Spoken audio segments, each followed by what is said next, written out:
Subscribe कीजिए UP ताज़ा news channel को और घंटी को दबा दीजिए ताकि सबसे पहले आप तक खबरें पहुंच जाएं।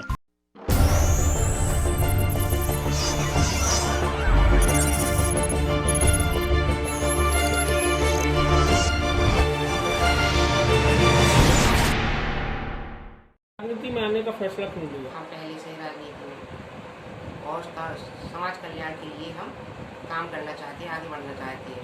जैसा कि हमने टिकरिया गाँव में काम करवाया है, वैसे ही हम सोचते हैं कि अपना और पूरे क्षेत्र में काम करवाएं। अब इसके आगे मैं तो बोल नहीं पाऊँगी, मेरा बेटा बात करेगा। जब इस क्षेत्र में आया तो मैं ये समझना चाह रहा था कि राजनीति होता क्या है। तो मैंने समझा कि जैसे हमारे घर में एक मुखिया होता है जो घर के सारे सदस्यों का खाने का, पीने का, शिक्षा का, मेडिकल का, हर चीज़ का ख्याल रखता है, छत का ख्याल रखता है, वैसे ही राजनेता क्या होता है, समाज का मुखिया होता है। वो समाज के शिक्षा का, मेडिकल का, छत का, पानी का, हर चीज़ का ख्याल रखता है। तो मैंने देखा कि दोनों चीज़ों में बहुत गैप है। क्या आज के जो हमारे समाज के मुखिया हैं वो इन चीज़ों का ख्याल रख पा रहे हैं? मेरे ख्याल से नहीं रख पा रहे हैं। तो मैंने सोचा कि इन चीज़ों को मैं पकड़ के समाज में इन सब चीज़ों को डेवलप करूँ। तो जब हम इन सब चीज़ों को करेंगे तभी जाके हमारे लोगों का स्तर ऊंचा होगा। यदि स्तर ऊंचा होगा, मैं आपको रोकना चाहता हूँ। आपने क्षेत्र का भ्रमण किया हुआ होगा, गांव का भ्रमण किया होगा, तो आपको गांव में ऐसा क्या लगा कि सबसे ज्यादा जरूरी इस गांव में ये चीज होनी चाहिए? इसमें बिल्कुल अच्छा पूछा आपने कि जैसे कि हम देखते हैं जीवन मर्रा की लाइफ में एक मजदूर भी सुबह से शाम तक मजदूरी करके रोटी कमा लेता है। एक अमीर आदमी भी रोटी खाता है, एक टीचर भी रोटी खाता है, सब रोटी खाते हैं। नोट कोई नहीं खाता, सोने की बिस्किट कोई नहीं खाता। तो क्षेत्र में जब मैं घूमा तो मुझे दो समस्याएं सबसे बड़ी यहाँ लगी। सबसे पहली मेडिकल, कि जब गरीब बीमार होता है, कोई बड़ी बीमारी हो जाती है तो उसे ब्याज पे पैसा लेके अपना इलाज झांसी कानपुर कराना पड़ता है। तो क्या जिंदगी भर वो ब्याज चुकाता रह जाता है। दूसरी मुझे समस्या लगी शिक्षा की, कि शिक्षा यदि हमारे यहाँ बच्चों के अंदर शिक्षा होगी, बच्चे परिवार में यदि एक बच्चा अपने पैरों पे खड़ा हो जाएगा, दो पैसे कमा के घर में लाएगा, तो क्या होगा, खाना तो सभी खा रहे हैं, बच्चा यदि मेरा सेटल हो गया और मेडिकल मेरा अच्छा हो गया, तो तीसरी कोई समस्या इस क्षेत्र में नहीं है मुझे लगती है। तो ये दो समस्याएं हैं। गरीबों की यदि मैं बात करूं तो 70 साल पहले हमें आजादी मिल गई थी। आजादी हो सकता है अमीरों को मिली थी, गरीब पहले भी गुलाम था, अंग्रेजों का आज भी गुलाम है गरीबी का। तो जैसे कि मैंने बताया, इलाज के लिए पैसे नहीं होते, शिक्षा के लिए पैसे नहीं होते, उसको डेली लाइफ में अपना घर बनाने के लिए पैसे नहीं होते। तो इन सब बेसिक सुविधाओं की बहुत कमी है यहाँ पे।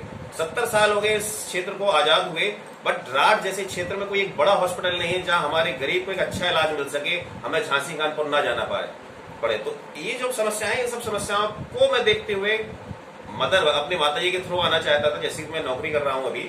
तो लेकिन मैंने अपनी जहां जहां मैंने भ्रमण किया वहां मैंने लड़कों की टीम बनाई है। तो इन सब समस्याओं पे मैं काम करूंगा। तो कैसे, जैसे लीजिए, आप जनता आपको स्नेह देती है और आपको ताज पहना देती है, सीधे से तौर पर आप जीत जाते हैं, तो फिर आपकी किस तरह से सोच होगी, किस तरह से प्राथमिकता होगी?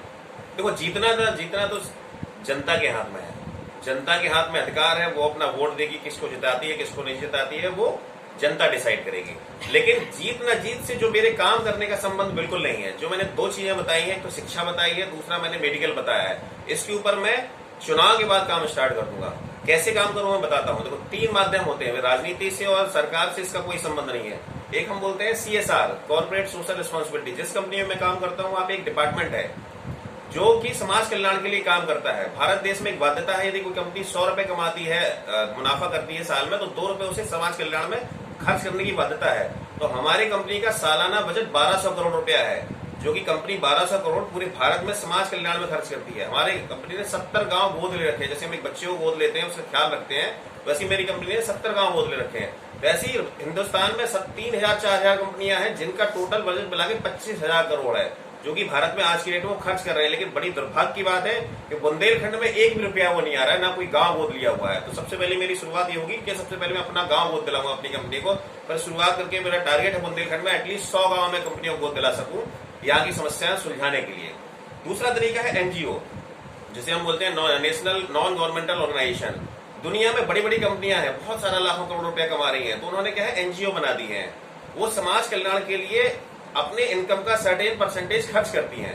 तो हिंदुस्तान में जो NGO का बड़े बड़े NGO है, वर्ल्ड में टॉप 10 NGO है, उनका यहाँ बजट है 40,000 करोड़। 40,000 करोड़ रुपया वो खर्च करती है भारत में। कोई महाराष्ट्र में खर्च कर रहा है, कर्नाटका में खर्च कर रहा है, तमिलनाडु में खर्च कर रहा है, बस दुर्भाग्य यूपी में ही खर्च कर रहा है, लेकिन बुंदेलखंड में 1 रुपया नहीं आ रहा है।